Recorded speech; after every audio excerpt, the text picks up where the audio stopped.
The morning of my divorce hearing, I thought I was walking in alone.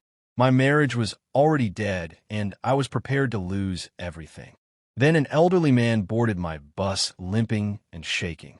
I gave him my seat without knowing his eyes recognized me. When I stepped off the bus, he followed.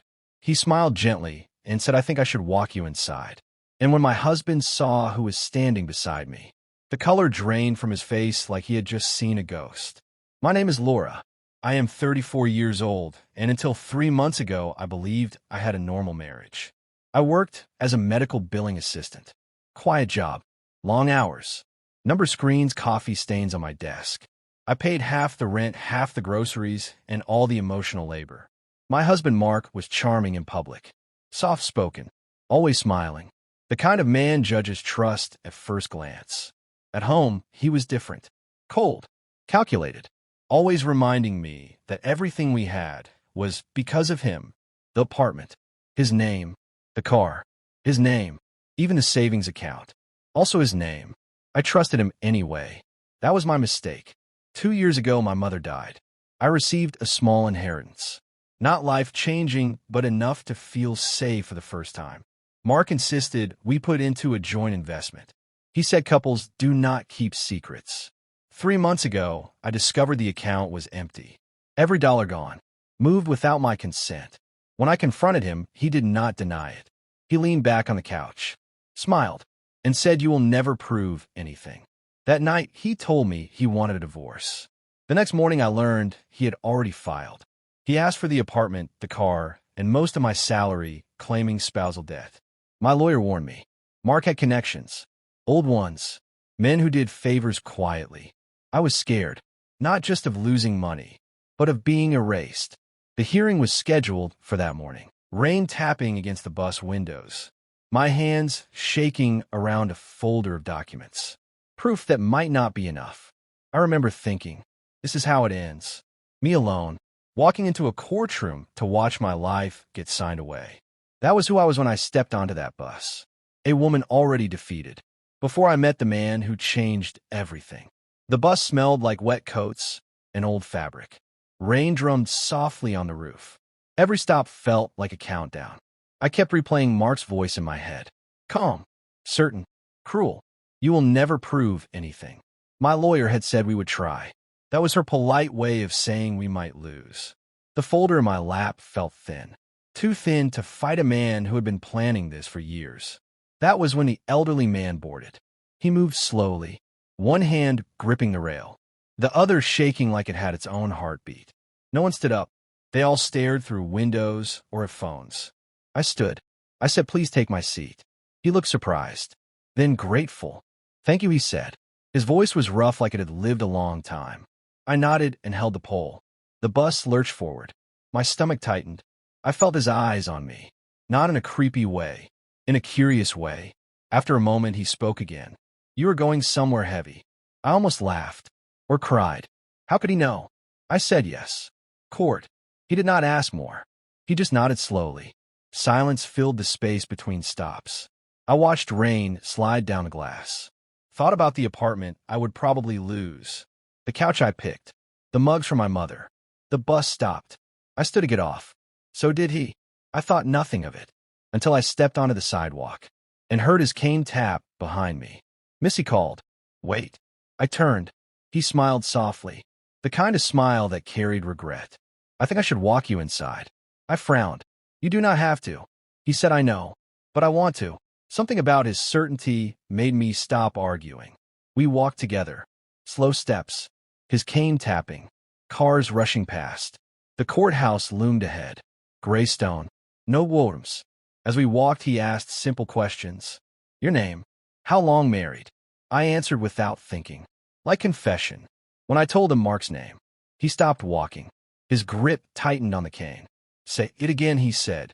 I repeated it. His jaw clenched. For a second, I thought he might fall. "You know him?" I asked. He nodded once. Unfortunately, we continued walking, but the air felt different. Heavy. I wanted to ask questions, but fear told me not to. We entered the building. The sound changed. Echoes. Footsteps. Murmurs. My lawyer spotted me and waved. Her face was tight. You ready? She asked. Before I could answer, Mark walked in. Perfect suit. Relaxed smile. Until he saw who stood beside me. The smile vanished. His face drained. His eyes widened. His body stiffened like prey. What is this? He whispered. The elderly man straightened. Suddenly taller.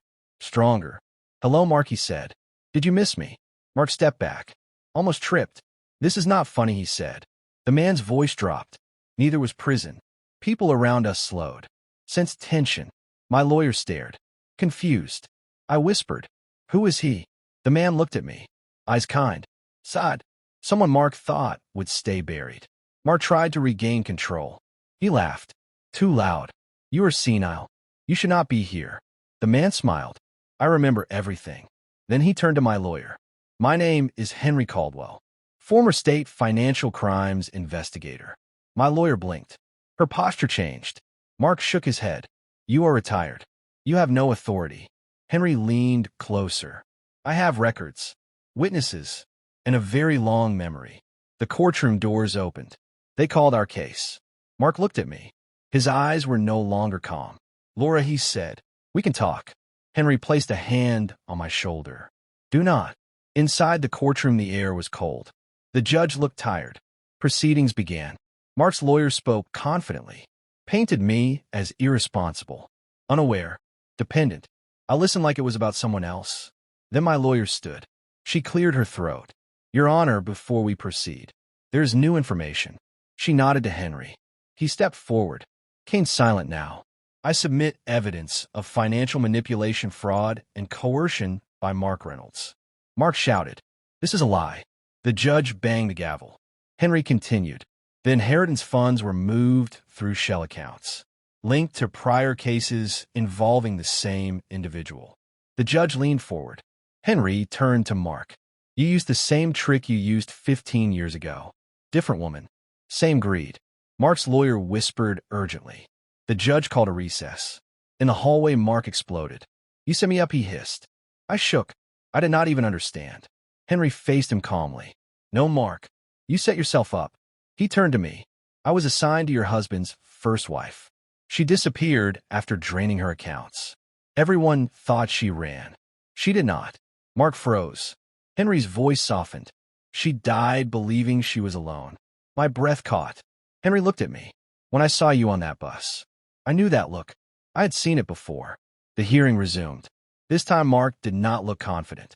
He looked trapped. Evidence stacked. Account trails. Old testimonies.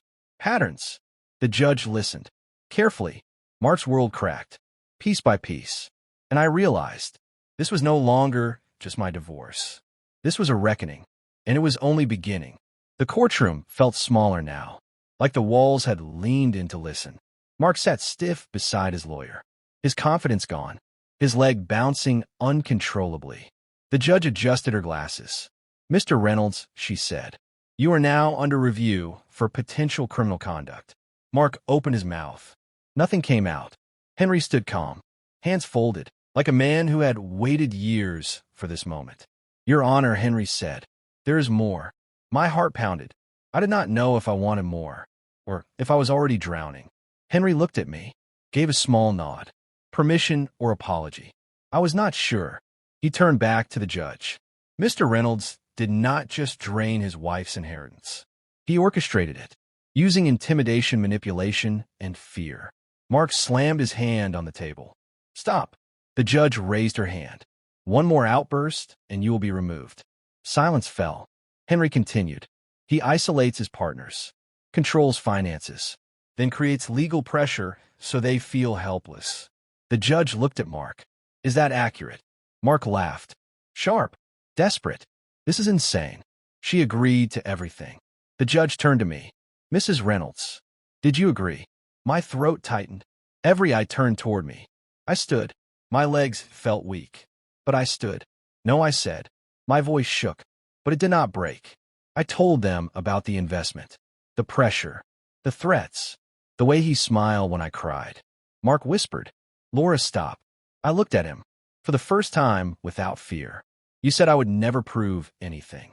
The judge listened, did not interrupt. When I finished, the room was quiet. Then Henry spoke again. Your Honor, I request the court freeze all accounts associated with Mr. Reynolds, pending a criminal investigation. Mark's lawyer stood. Object. Overruled, the judge said. Mark's face collapsed.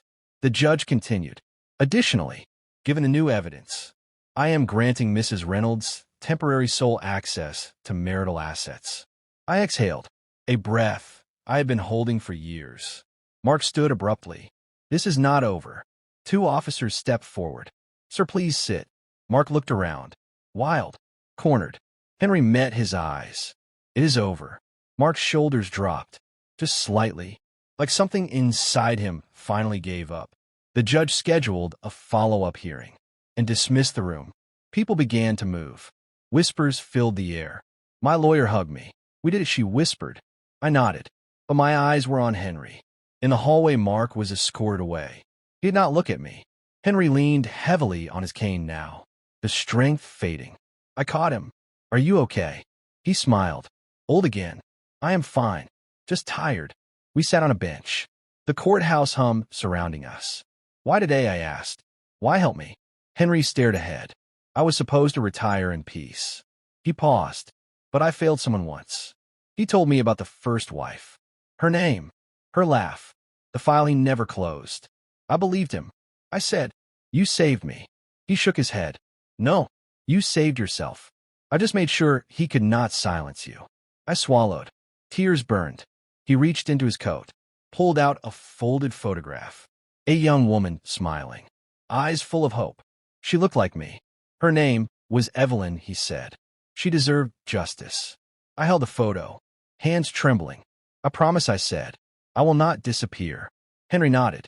That is why I followed you off that bus. Outside, the rain had stopped. Sunlight broke through clouds. Henry stood slowly. This is where I leave you. Will I see you again? I asked. He smiled. I think my work here is done. He walked away, cane tapping, each step lighter. I watched until he vanished in the crowd. That day did not just end my marriage. It exposed a monster and reminded me that survival can look like revenge. And sometimes, justice wears the face of a stranger. On a rainy morning bus, 3 weeks passed after that hearing. 3 quiet weeks that felt louder than any courtroom.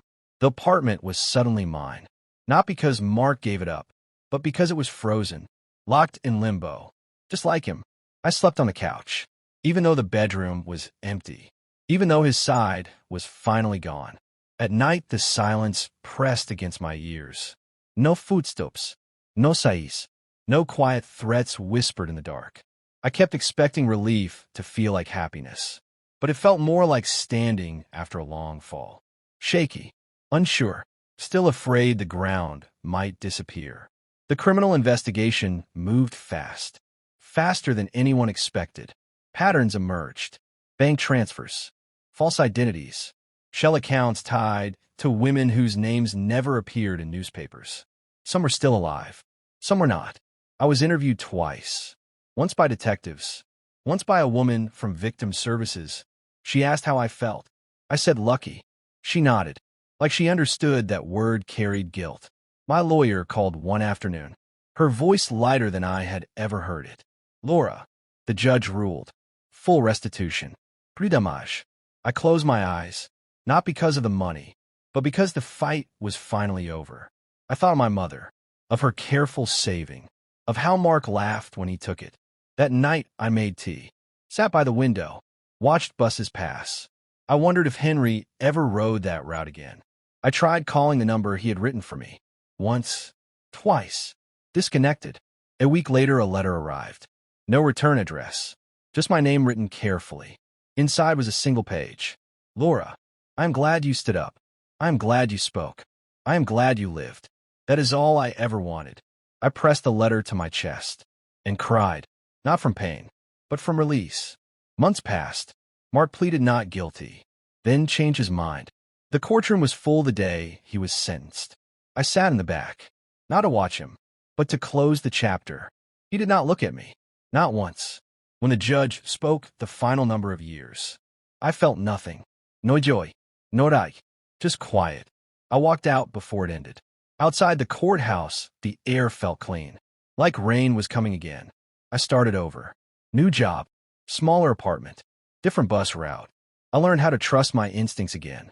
Slowly, sometimes I helped strangers, held doors, offered seats, and sometimes I wondered if that was how it always began. One small kindness, one unnoticed choice. One morning, almost a year later, I was sorting old paperwork, deciding what to keep, what to throw away. At the bottom of the box, I found something I had never seen. A slim folder, yellowed, tucked beneath tax forms.